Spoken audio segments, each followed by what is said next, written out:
I give you everything. I give you all the best things. I give you the best oil. I give you the best tires. Well, I guess we know which way it goes on.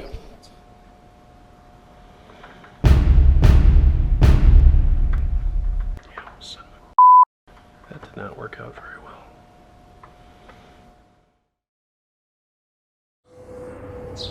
All right, what's up everybody? Flashwing here. And once again, another hopefully short do-it-yourself video today that was requested.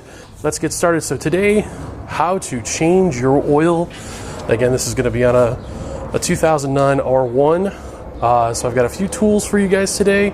And this, again, can be done with pretty much any household tools. It's very easy to do on your own.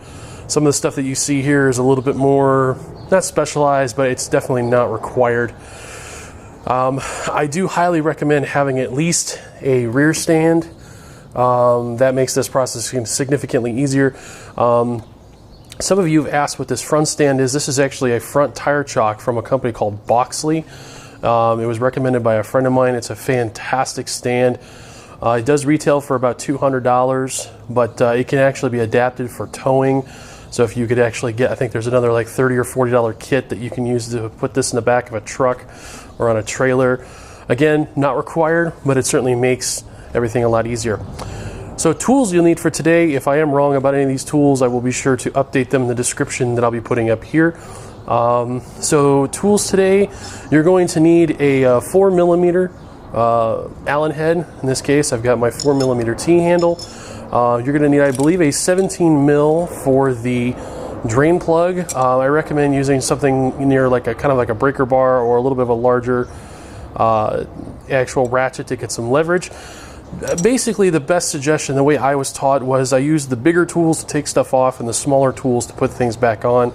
That way you always have enough leverage to take things off, but you never have too much torque putting things back on. So I believe it is a 17 for the drain plug. If not, I will update the description there. I also have a 17 mil socket and my 3/8 inch ratchet for the K&N filter. And I usually I use K&Ns mainly because they're pretty easy to find. The R1 takes the K&N 204, but also because it does have a nut on the end of it so that you can actually get a socket on there for installation and removal. Putting them on, you still want to try and put them on hand tight if you can, but it certainly helps with taking them off. And then you're going to need a full 4 quarts of your favorite motor oil. The R1 takes pretty much 4 quarts exactly, so it's nice and easy. I don't have to do any crazy measuring. Let's get started. So first thing we're going to do is we got to remove the lower belly pan here because we need to get access to the drain plug. I suppose I should also add, you're also going to need an oil pan. You're going to remove these 2 quick lock bolts here and this one here. Catch these guys, put them aside. Now, usually if you're on a front, if you're just with the rear stand, you can turn the front wheel to get at these guys. I'm actually going to cheat. And I'm using a small Allen here. All right, so now we're gonna go ahead and remove this lower belly pan. It pretty much comes completely off. The only 2 spots that it's still attached are one here at the mid fairing, and then you have to kind of slide it forward and pull out because it's got this little notch here that lines up with this little like rubber grommet or rubber holder here. So your drain plug is right here. It's pretty self-explanatory. It's pointing face down. So all you're gonna do, make sure your ratchet goes to the left, right? Yeah, it's all backwards. All right, and with that, it's broke loose. Obviously be cautious because this stuff will be warm.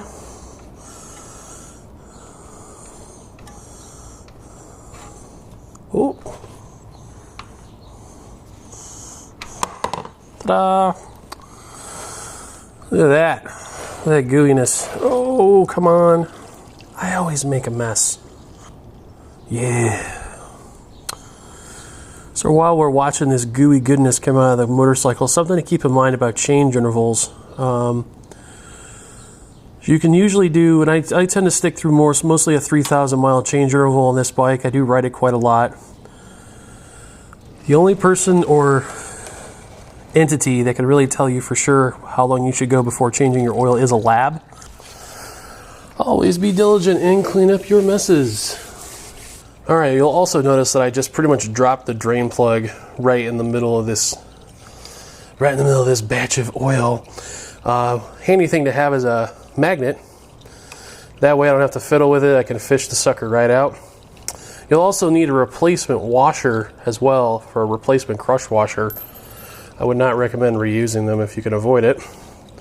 Even if it comes out looking like it's in good shape, I would replace it.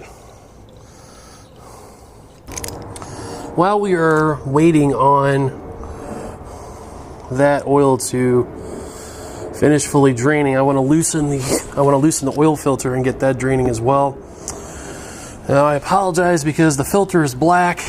You may not be able to see it, but we're going to be going in between the headers here, and I'm going to be loosening the filter. The consequence is that the filter dumps oil all over the header.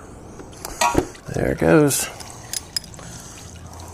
So we've now gotten all the oil drained out. So all you're going to do is just give the and then you're just going to thread the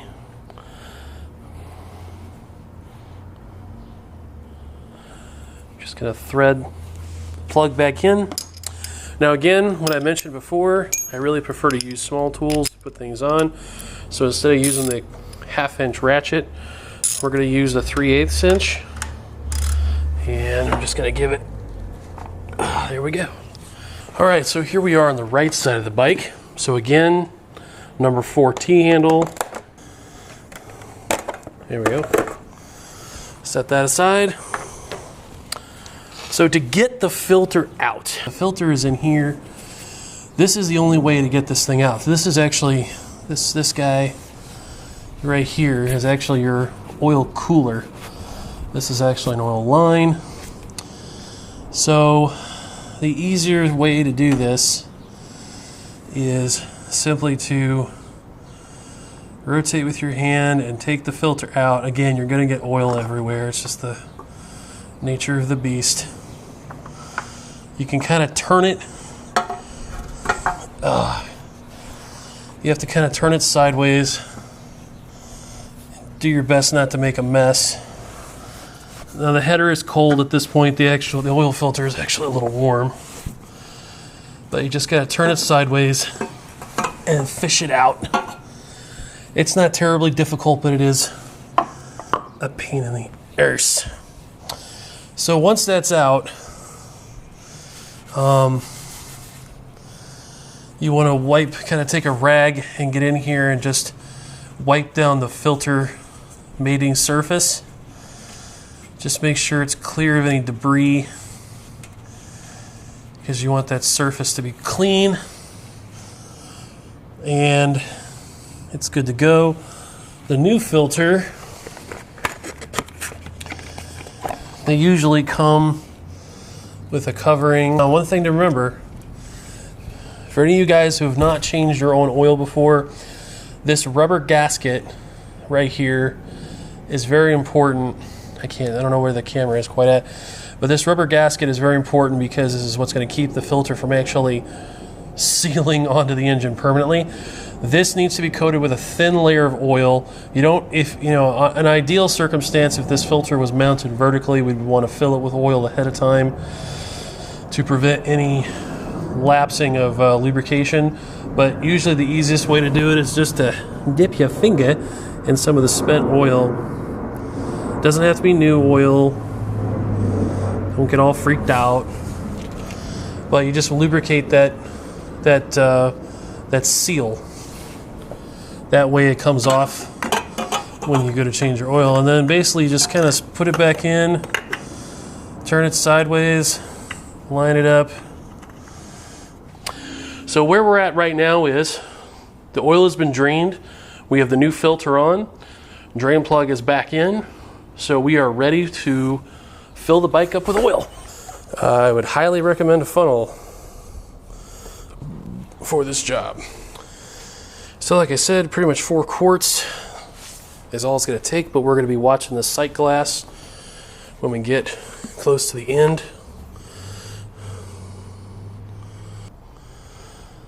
Okay, we're going to do a quick check of the sight glass, which we can see is still empty. Now here you can see I kind of overdid it. But that's okay, because you're still going to have about a quarter, maybe an eighth of a quart that's going to go into the oil filter. So I kind of overdid it. You really want to be kind of between these top 2 here or in the middle, not necessarily down here.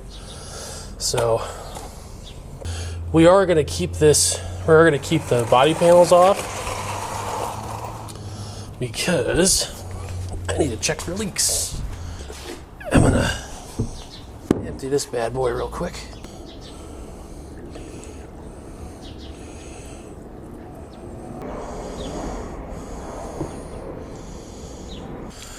So the only thing left to do at this point is to spray down this area here with the oil filter. I usually use brake cleaner just to get the oil off. All right, guys. So we kind of skipped ahead here a little bit. I have pulled the bike out, warmed it up, and made sure I got the oil cycled through. Everything is going to look good on levels. I'll show you the sight glass on the other side in a second. We're going to briefly put everything back together.